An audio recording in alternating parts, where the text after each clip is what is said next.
So let us start today's class. Okay.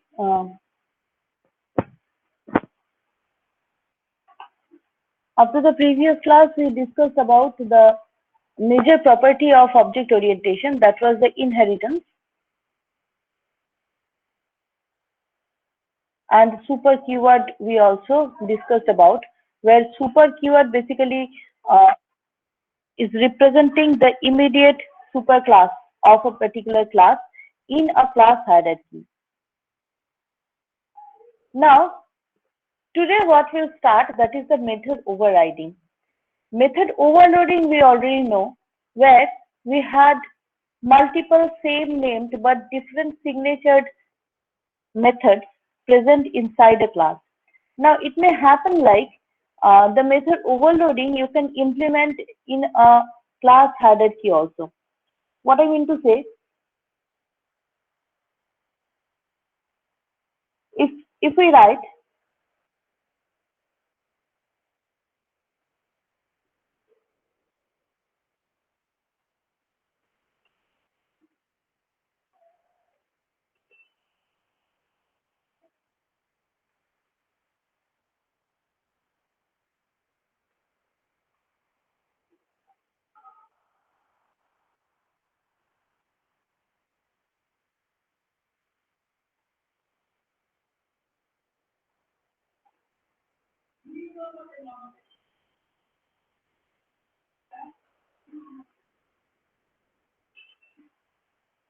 so here what will happen when we are talking about the subclass B, basically inside this B class,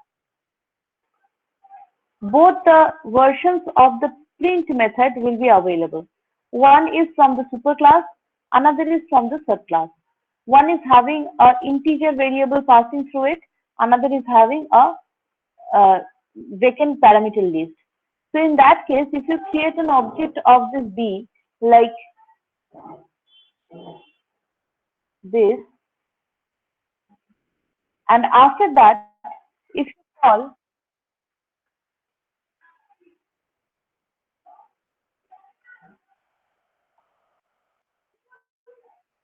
and another time you call, so the first call will be the method present in the superclass. That is, after extending the superclass, this method also became as a part of the subclass. So obviously the subclass is having both the methods, both the versions of the print class. Now when the subclass's object is calling the print 5, so that means it is referring to the superclass's print method. When it is calling print, b.print without passing any variables to it, so that means it is referring to the subclasses print. So this is also another example of the method overloading. Okay. So method overloading is not restricted within a single class. You need not to have all the variety of the method present inside a single class. It may be present in the hierarchy also. Eventually, the classes will be having the properties of the superclass, and the method overloading could be implemented in that way. Okay. So method overloading is already known to us.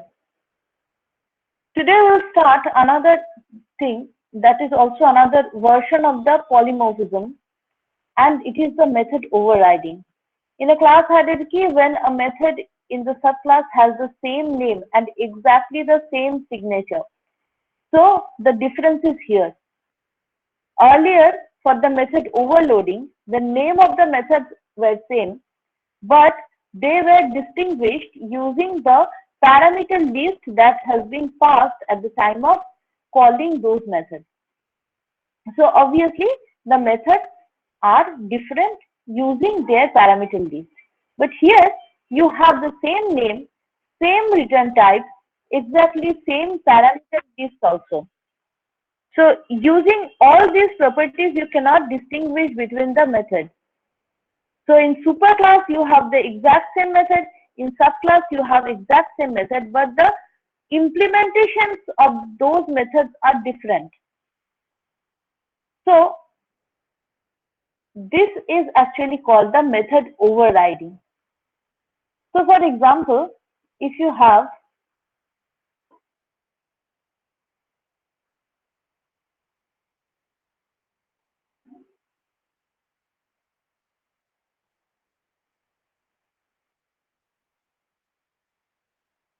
like this, now in the signature, obviously the access specifiers, the non-access specifiers, the access modifiers, everything will be added. Along with that, you may be having some throws list. So all these things which is coming under the purview of the signature of the method, so everything will be coming over it. And if you want to override a method, you have to follow exactly the same thing present in the superclass. So in the superclass, suppose this is public void paint. Okay. So when we have a subclass of this superclass,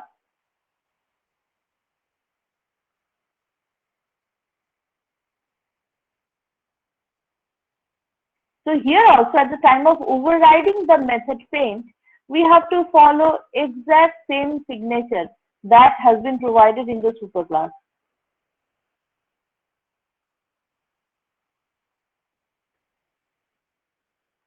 Okay. So now if we create object of B and with that we try to call paint. So according to our knowledge, both the paints are available inside B. So if you call B.paint, then which paint will be called? Which paint will be referred? The class B's paint or class A's paint? Okay. So this is the thing where the method overriding is required. Method overriding means the nearest method is going to be called. So in the purview of this B class, the nearest paint method is present inside it. So say you have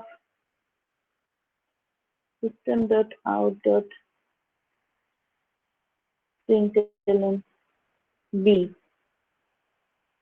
and here you have system.out.println A. So if you call B.paint, it will be referring to the paint function which is present inside the B class. Okay, so this will print B. But at the same time, if this paint was missing, if the paint inside this B was missing, so obviously the paint will be called from the A and that will print A. In that case, it will print A. Now suppose you create object of A and using object of A, you are calling paint. So now which paint will be called? Obviously the paint from the class A. So that will print A on the screen. Okay. So basically what this B is doing, using the paint inside itself, it is hiding the paint present in the superclass. So this new paint method present in the subclass is hiding the existence of the superclass's paint method. So this is called overriding. Overriding means hiding, overlapping. Okay. If a opaque medium is overlapping another thing, so that means the thing which is being overlapped, you cannot see that. So it is called overlapping or overriding. Here we call it overriding. So if the same signature function is present inside the subclass, then the superclass's method is going to be overridden under the presence of the subclass's method. So using subclasses object, if you try to call it, then the subclasses method will only be called. There is no such chance when the superclasses method will be called using the subclasses object. Okay. Is it clear what is called the method overriding? Is it clear or you have? Yes, ma'am. Okay. There is another way to, this is another way to implement the polymorphism in addition with the method overloading, but the two things are very different from each other. We'll come to that. Method overriding can be implemented in two ways. The first way is to, by using the super keyword, and the second way is by applying dynamic method dispatch. The first technique implements in the version of the compilation time polymorphism, but the second one is the runtime polymorphism. Here is the two very important concepts of polymorphism. Polymorphism can be of two types: compilation time polymorphism and runtime polymorphism. Compilation time polymorphism means polymorphism always is done in Java in version of the method. Okay. In C++, it can be also using the operators. Operators also can be overloaded. But here, in case of Java, we only take the help of methods to implement the concept of the polymorphism. Implement the concept of the polymorphism. So what is happening here? There can be two types of polymorphism. One is compilation time polymorphism, another is runtime polymorphism. Compilation time polymorphism means when at the compilation time, the compiler can directly decide which method has been called in this particular case. Okay. For example, if you take the example of method overloading, then each overloaded method is different from the other using the parameter list. So obviously, by seeing the parameter list in the caller method, you can easily know that which method is actually being referred. Say you have two versions of the method, one is not taking any parameter, another is taking an integer parameter. Exactly like the example I was giving previously. So in this case, if a caller method is calling the method without using any parameter, so obviously it will be referring to the particular function which is not having any argument list with it. And if it is sending an integer, so obviously the second one will be called. So it can be decided at the time of compilation that which function or which method is going to be referred from that particular call. And so far, this is called the compilation time polymorphism. So any polymorphism that can be resolved, the call can be resolved at the time of compilation. We call it compilation time polymorphism. But there are some examples where the call cannot be resolved at the time of compilation. It will completely depend at the, on the runtime. When at the runtime, the objects of different classes will be pointing to some other object of the subclasses. So it will be really difficult to find out to which method you are actually calling, and it could be only decided at the runtime. So we call that kind of polymorphism at the runtime polymorphism. So compilation time polymorphism, the example is method overloading. Always method overloading is compilation time polymorphism. Then if method overriding is implemented using super keyword, that is also another example of compilation time polymorphism. The problems can be easily resolved at the time of compilation. But if you are implementing the method overriding at dynamic method dispatch way, so that means it is the runtime polymorphism. Okay. One more thing, static, private, and final. These methods cannot be overridden. You may not be having idea about final, but static and private are known to you. So static methods cannot be overridden. Private methods cannot be overridden. Static methods are not belonging to any object. They are belonging to the classes. So they cannot be overridden. And private methods belong to the class, to the owner class only. So that also cannot be overridden. So these three are the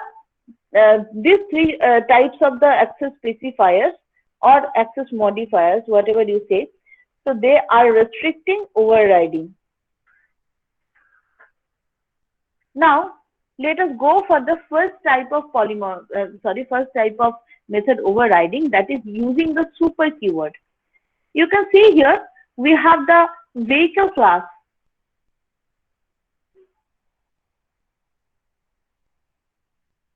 We have the vehicle class where this example already has been discussed in the previous class. Just difference between this is you have this print data. Print data method is present here, and print data sub. This thing actually we have to change. Just a second.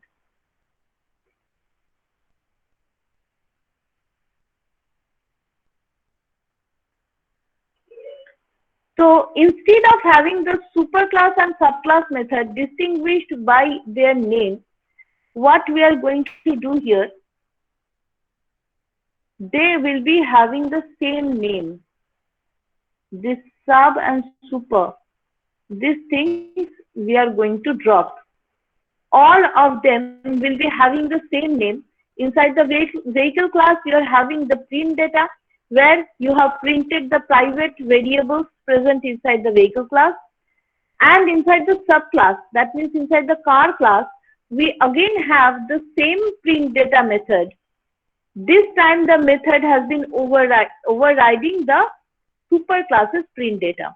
Okay, so just for the sake of our interest, we are just dropping this portion. Okay, super.print data I'm not taking here. So from this print data, you can print the subclasses private data. You cannot print any private data present in the superclass.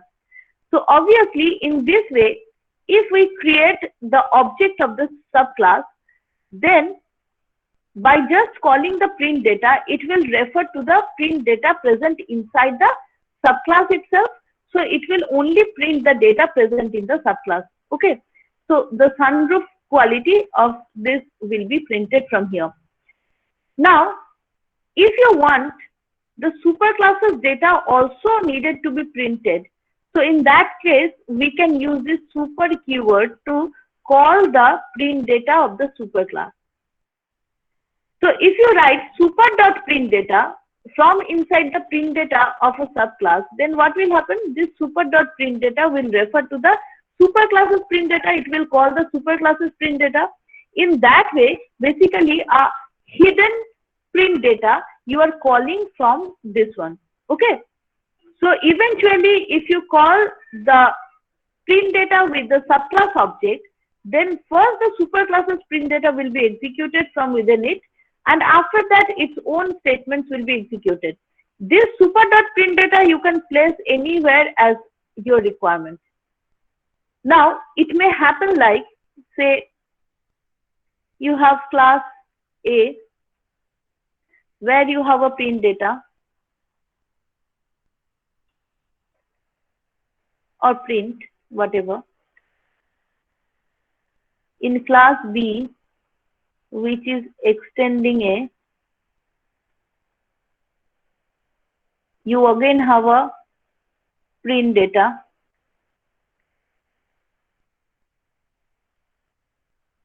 Here again you are printing something. Then you have class C,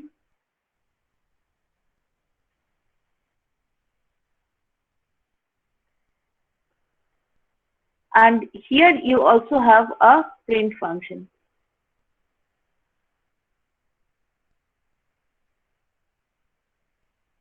So if you refer here super.print,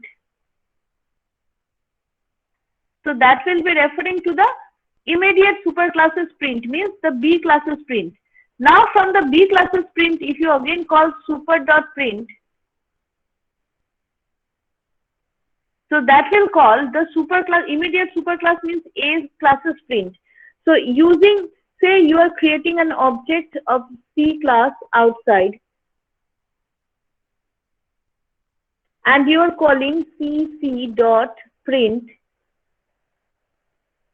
So using just a single call, you can execute the print of the C class, you can print the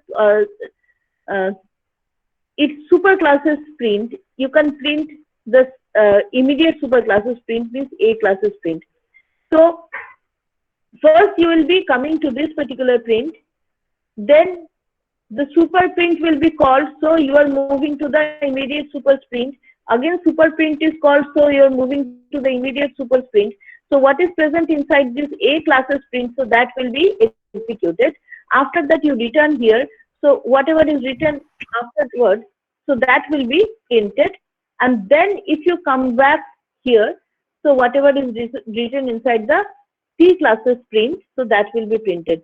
So that means using the super keyword, we are actually able to unhide the hidden prints or overridden print methods, whatever was present in the super or prior to the super level.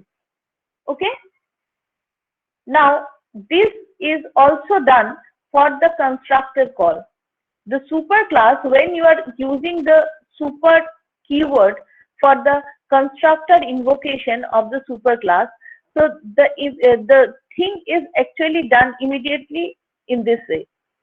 So first the constructor of the subclass is called.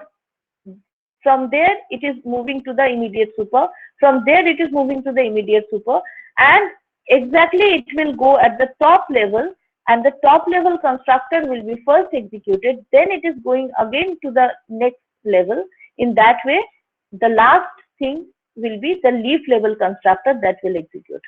Okay, so this order is also followed for the constructor invocation using the super keyword. But only the difference is this super.print you can call from any position inside your paint method. It need not to be the first ever thing that you write over here. But when you are invoking constructor using the super keyword like this, here you are invoking the constructor of the super class using the super keyword. So that should be the first thing that you are doing inside the constructor. Okay, that should be the first line. But here that rule is not needed to be maintained. So this is the example of method overriding using super. Now this is example of compilation time polymorphism. Why? Because when you are referring c.print data, so at the time of compilation it is decided that it is referring to the C class card classes print data. Okay, there is no choice. You cannot call the vehicle classes print data using c.print data from here. So c.print data at the time of compilation, it will be decided that it is going to be the car classes print data. But if you create object of the vehicle class and using that object, if you call the print data, then at the time of compilation it is being decided that that print data is the vehicle classes print data.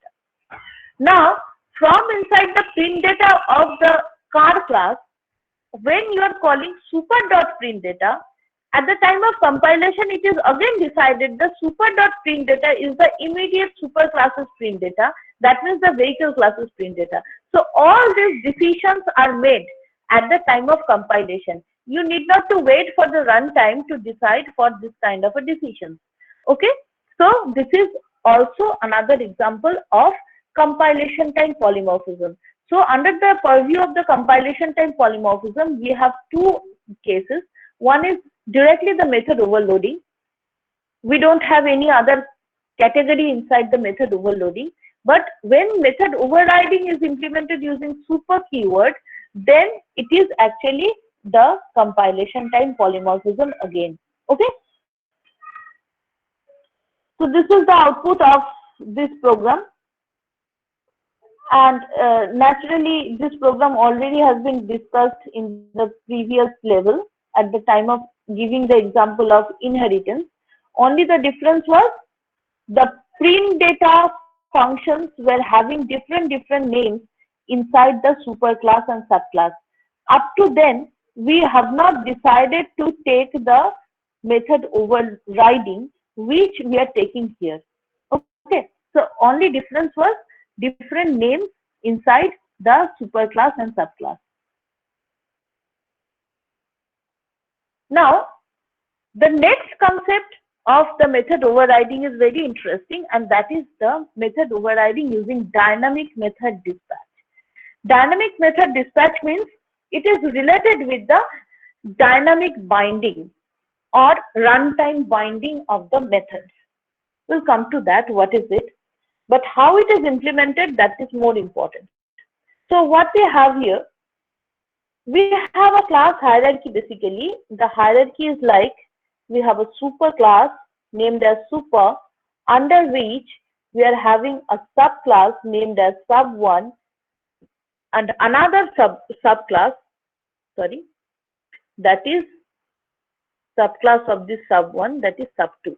Okay, so it is a multi-level hierarchy basically what we are having here.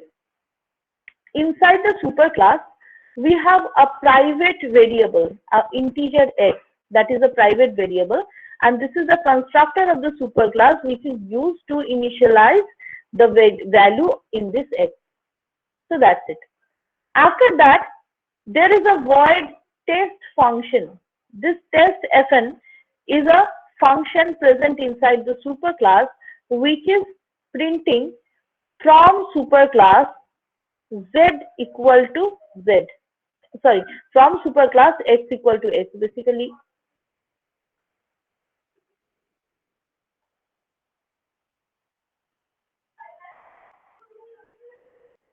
okay.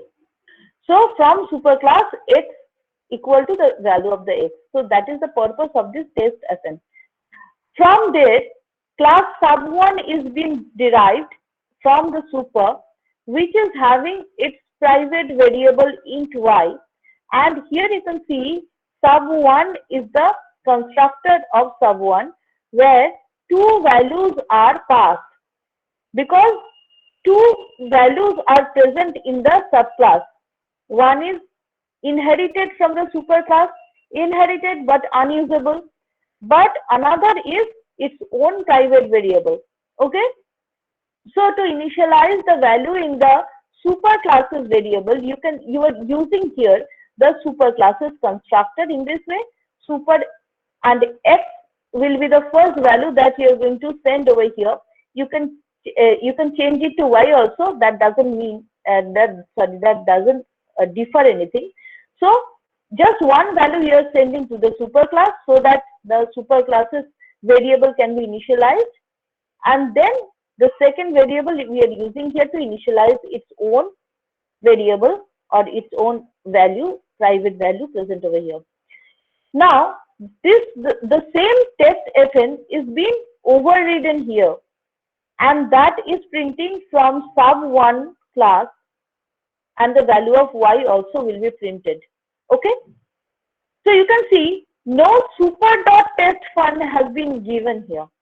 Earlier we have used super dot, the name of the overridden function, to call up the immediate superclasses same named function to resolve the overriding. But there may be a situation like all the overridden methods you need not to call. So these overridden methods are completely separated from each other. Superclass is having its own test fn, subclass is having its own test fn, and next level subclass, that is your subclass 2, that is extended from sub1, that is also having its own test fn, and it is also separated from the previous two levels. Okay, in sub2 we are sending 3 values because the sub2 objects will be having 3 variable slot inside it. 2 of them are x and y, which are the private variables from the previous 2 levels, and these are unaccessible but already been there inside the subclasses object. So these 2 values needed to be initialized.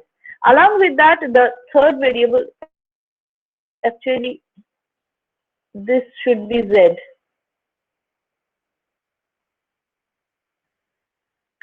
So the Z value should be initialized from here.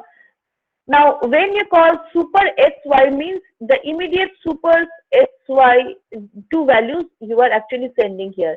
Now, from there, immediate superclasses constructor is called.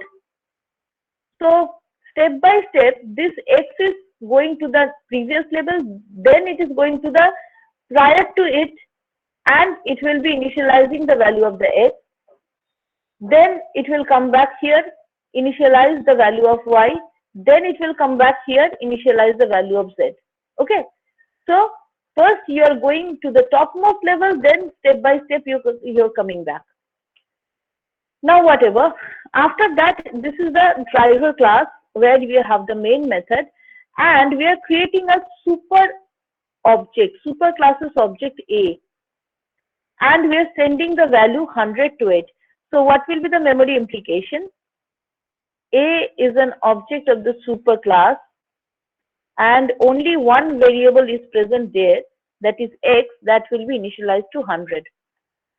After that, when you call a.testfn, so it will obviously call the testfn of the superclass, because up to the superclasses level, only one testfn is present. So it will print from superclass x equal to 100.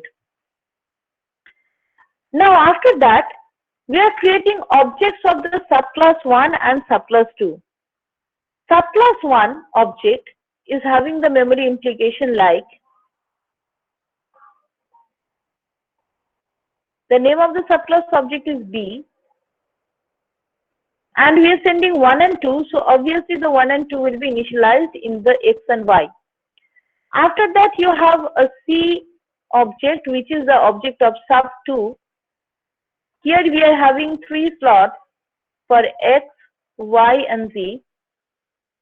Eventually, they will be initialized with 51, 77, and 19. Okay. Now, here is a new thing. Those who already know Java, so they may be having the idea about this one. This is a string array, and this is taking the command line arguments. So if you are running this code using, say, Java, then the driver class name is driver, and then you press enter and the things are executing. So this is when you are not sending any command line argument. But after the driver, if you write anything like 1, 2, 15, 3, 4, ABCD, anything you write, so these are basically converted into string, and they will be creating the string array. This is actually string array. You can see the first one is the 12, 1, 2. First one is a string which is containing 2 characters 1 and 2. Second one is another string which is containing the characters 1 and 5. Third one is another string having the characters 3 and 4. Fourth one is another string having the character A, B, C, D. So in that way, using whitespace characters, you can separate the command line arguments, and they will be propagating to the array of the string that you refer here. So this is your AR0, this is your AR1 in that way. Okay, so AR2 in that way. Now, if you need to know how many arguments the user has passed, so basically when we take the command line argument, we always have to take this precaution that if enough number of argument is not there, or if less number of argument is there, in that case we have to pass some error message that the number of argument is not proper, and we have to again rerun the same code with the proper number of arguments. So as we cannot provide any instruction to the user, so you have to provide this kind of checking. So to check that, what you can do, if you write ar.length, so what it will give, it will provide you at that particular time how many data is being provided in this AR array, isn't it? AR.length, some array name dot length means how many values are present in the array. So using this, you can easily know that how many argument has been passed. If the AR.length will become 0, that means no argument is there. If the AR length equal to 4, that means 4 arguments are there. So in this way, you can check how many arguments they have passed. Now here what we have taken a choice from the user using the command line argument. So the choice is taken like, if the command line argument is 1, we will take just a single command line argument, and the precautionary measure I haven't taken here, but when you will write the code, you have to take that. So according to us, if the command line argument is 1, the value of the command line argument is 1, in that case, the superclass will be connected with the subclass 1, or else the superclass will be connected with subclass 2. How it can be connected, I am coming to that. But if you need to get the value present inside a string, say 12 is an integer, if you want to convert this, 12 is an integer, but it is present in a string fashion. If you want to convert this into string, then what we write? Integer capital I starts with capital I. This is a class which is actually a wrapper class, which is wrapping all the properties of the integer variable. So integer dot parse int. It is a method. Parse int, Hungarian notation. Then you have to pass the string which needed to be converted into integer. Now, if you write this, so the corresponding string which is present in this AR0, that will be converted into integer value, and that will be saved here in this int A. Okay. The same thing could be done for the float class. There is a float class, there is a double class. So float dot parse float, double dot parse double, they could be used. These functions could be used to convert any string into the corresponding type of data. Okay. So this is what we have done here. Integer dot parse int AR0. We have converted the first argument that we have got inside the command line. So we have converted that into integer, and we have equated. We have tried to equate it with 1. If it is equal to 1, then this will happen. Otherwise, something else will happen. Okay.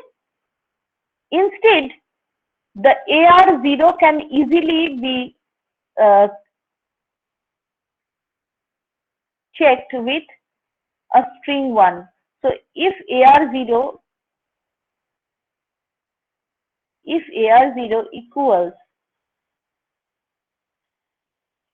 equals string 1, then also the same thing could be checked. Okay, so it's completely up to you which measure you are going to take.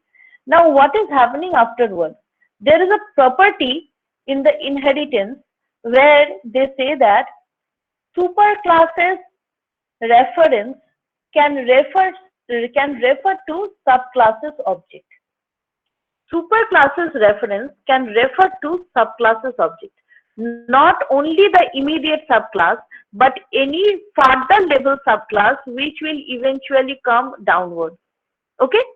So in this case, the superclasses reference, if you create the superclasses reference anywhere, the super classes reference, if you call anywhere, so that can easily refer to the sub1 or sub2 class object. Okay. So if the first command line argument is 1, then the superclasses reference, A is actually the superclasses reference, which in this line is referring to the superclasses object. But if the condition is satisfying, then this reference we are going to redirect to point towards the subclasses object. So that means this reference is going to change like this. If the value of this AR0 becomes 1. Okay, so that is our condition. You can take any condition. Otherwise, if you provide something else in the first command line argument, so instead of pointing it with B, it will be pointing to C. Okay, and after this if else statement, we are calling a dot test fn. Now see, if the if condition is satisfied and A is pointing to B object, that means the sub1 classes object, and after that if you are calling a dot test fn, then the sub1 test fn will be called. Obviously, A is pointing to the sub1 object, so sub1 test fn will be called. But if the condition present in this if statement is not satisfied, so it will be following to the else. So A will be pointing to the sub2 classes object.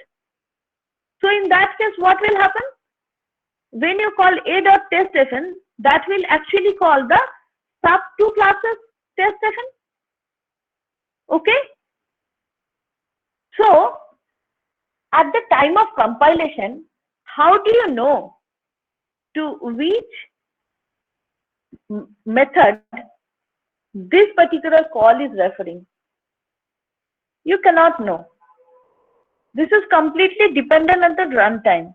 At the runtime, to which object the superclasses reference will refer, into that particular object your call will be going.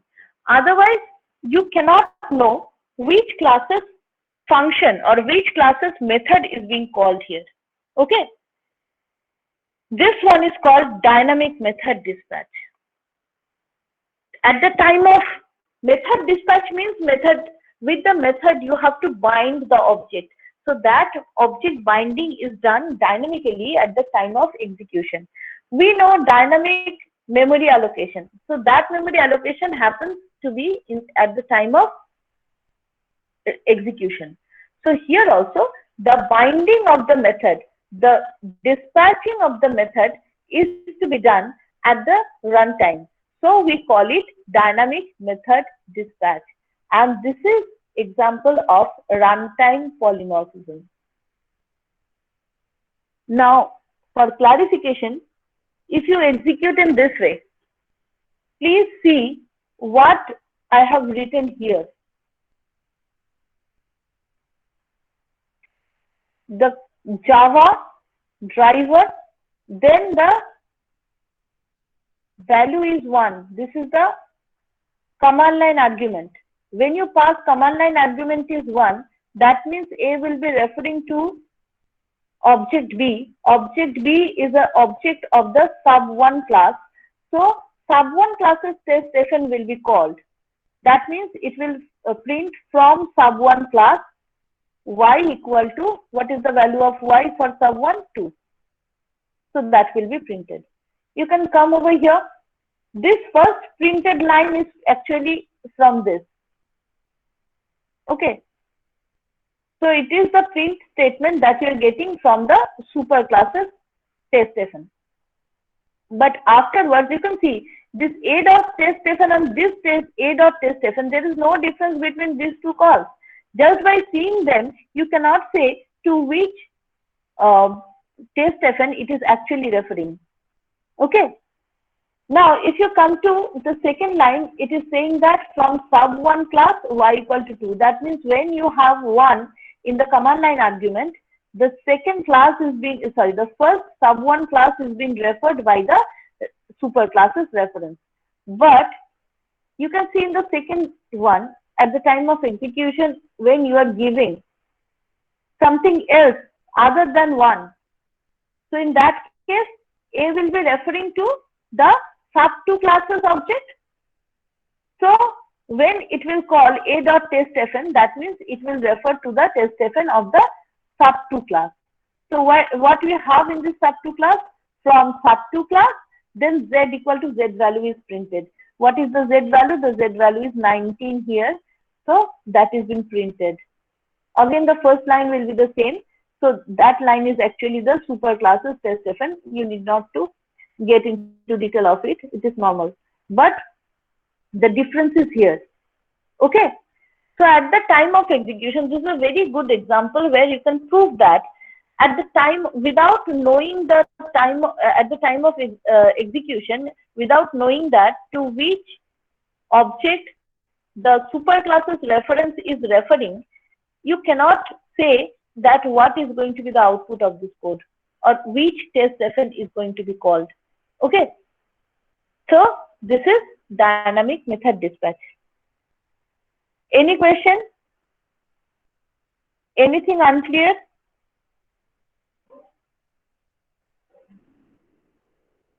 So let me move. Now this one is related with the compilation time polymorphism and runtime polymorphism. So earlier we have categorized the polymorphism into two categories. One is the compilation time polymorphism, another is runtime polymorphism. Now these two concepts are also very much equivalent with them. So static and dynamic binding. Association of method call to a method body is known as binding. Means when you call a method, to which method it will be jumping, to which method the control will jump.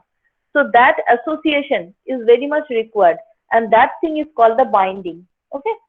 So there are two types of binding: static binding that happens to be at the time of compilation time, and dynamic binding that happens to be at the runtime. Static binding is also known as early binding. That is, before execution, you are binding the method with the method body. So that means this is called the early binding. And dynamic binding is known as late binding. Okay. So these all things are very much related with each other. Example will be the same. The earlier example I have given, example will be the same. But in any term, any of this term, any of the duo will be given in the question. Early binding, late binding, static binding, dynamic binding, compilation time polymorphism, runtime polymorphism. Then dynamic method dispatch. Why it is called dynamic method dispatch? At the runtime, the method is getting binded. Okay. So far it is called dynamic method dispatch. Dynamic binding takes place. So far it is called the dynamic method dispatch. So anyway, you have to answer in these cases.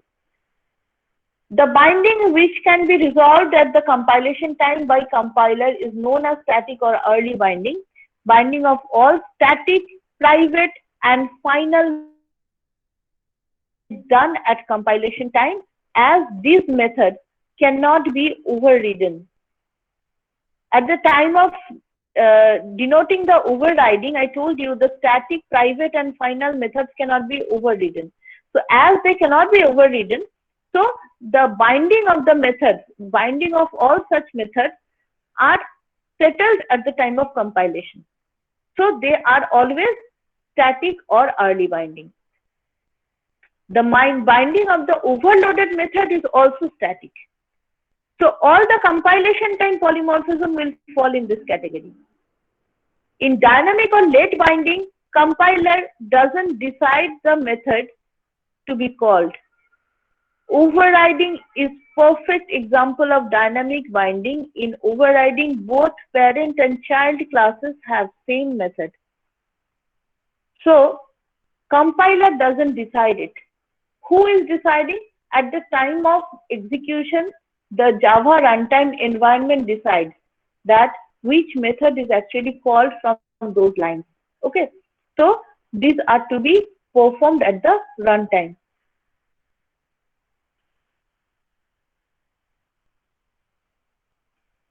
Now, we were talking about the final methods. Final methods cannot be overridden. So what is it? Final is a keyword. Final is a keyword. It is actually called the non-access modifier. Access modifier or access specifiers are like private, protected. That means using which you can define that access of this method or access of this variable is restricted where. But non-access specifier are basically like where you cannot access it. Final, then static, then synchronized. After that, other such some other examples are there. So 7 or 8 such type of keywords are there, which are basically known as non-access specifiers. Okay, so where you cannot access it, they say about it, and final is one of them. Final keyword is used to restrict the user. It restricts the user. You cannot do this. You cannot use it. So this type of things they are saying. It can be used with variables. It can be used with methods. It can be used with classes. All of these 3 categories can be declared as final. So what happens when they are declared as final?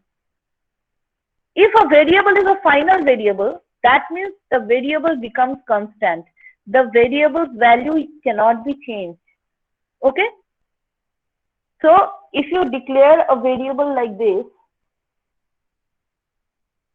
final int a. So if you write something like this, that means this a's value cannot be changed throughout the program. But there is a glitch. Like final variable can be initialized in the constructor only. Inside the constructor, if it is a vacant final variable, okay? So, or blank final variable. Basically, this kind of final variable declaration is also okay. This is called the blank final variable. And the blank final variables are generally initialized inside the constructor and only inside the constructor. Without using the constructor, you cannot initialize a final variable. And after you exit from the constructor, what value you have sent there, so that value is going to be constant for it. You cannot change it anywhere. Okay. So that is the final variable. Static variables also can be final. But if there is a blank static final variable, so you have to initialize inside the static block. And without taking the help of the static block, you cannot again initialize the value of a static final variable. Now, if a method is final, that means how a method can be made as constant, how a method can be made as unchangeable. When the method is changeable, how can you change it? Suppose you have a method inside a class and now you have a derived class of it and you override that method. That means in that particular way, you can change the meaning of the superclass's subclass. You can override the method. So if you declare a method with the final keyword, that makes the method unoverridable. You cannot override that method anymore. If you declare a method in this way, final void paint. So further, this method cannot be overridden. Inside a subclass, if you write void paint, so that will be error. Okay? So this is how the final prevents overriding. Final, if it is used with a variable, it makes the variable constant. If it is used with the method declaration, it makes the method unoverridable. That means unchangeable again. And if it is used with a class, if you declare a class as final class A, if you write it in this way,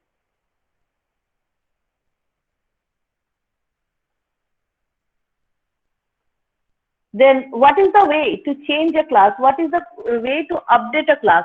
By just extending it, by creating a class, then adding something with the pre-existing definition of the class, superclass, sorry. So if you declare a class as a final, so that means you can prevent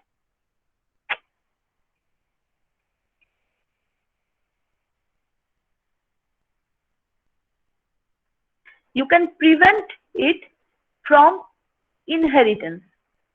So that class will become non-inheritable. You cannot inherit a final class. You cannot inherit a final class, you are stopping inheritance. You cannot override a final method, you are stopping overriding. You cannot change the value of a final variable, you are making it constant.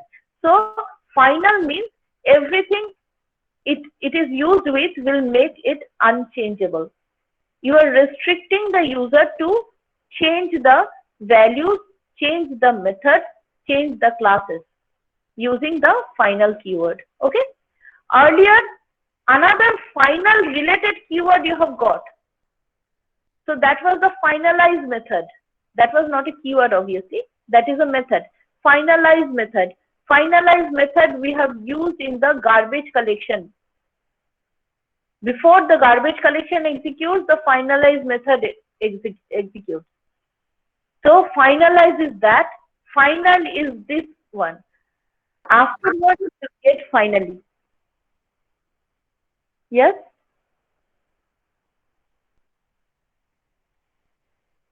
So afterwards, we are going to get finally. So these three things are very similar to say, but they have a pretty much difference between them.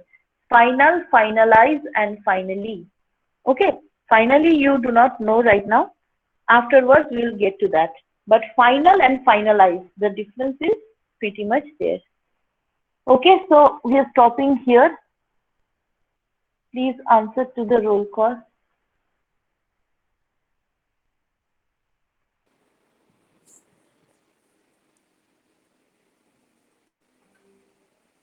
Roll number 1. Yes, ma'am.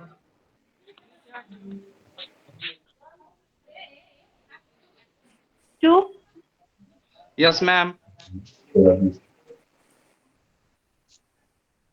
3. Yes, ma'am. Yes, ma'am. 5. Yeah, got 5. Roll number 5. Where is he? Just entered. Excuse me, ma'am. Can we write our roll numbers in the chat box because our next class has started? Okay. Roll number 6 present. You mark your present. You just write it on the chat box.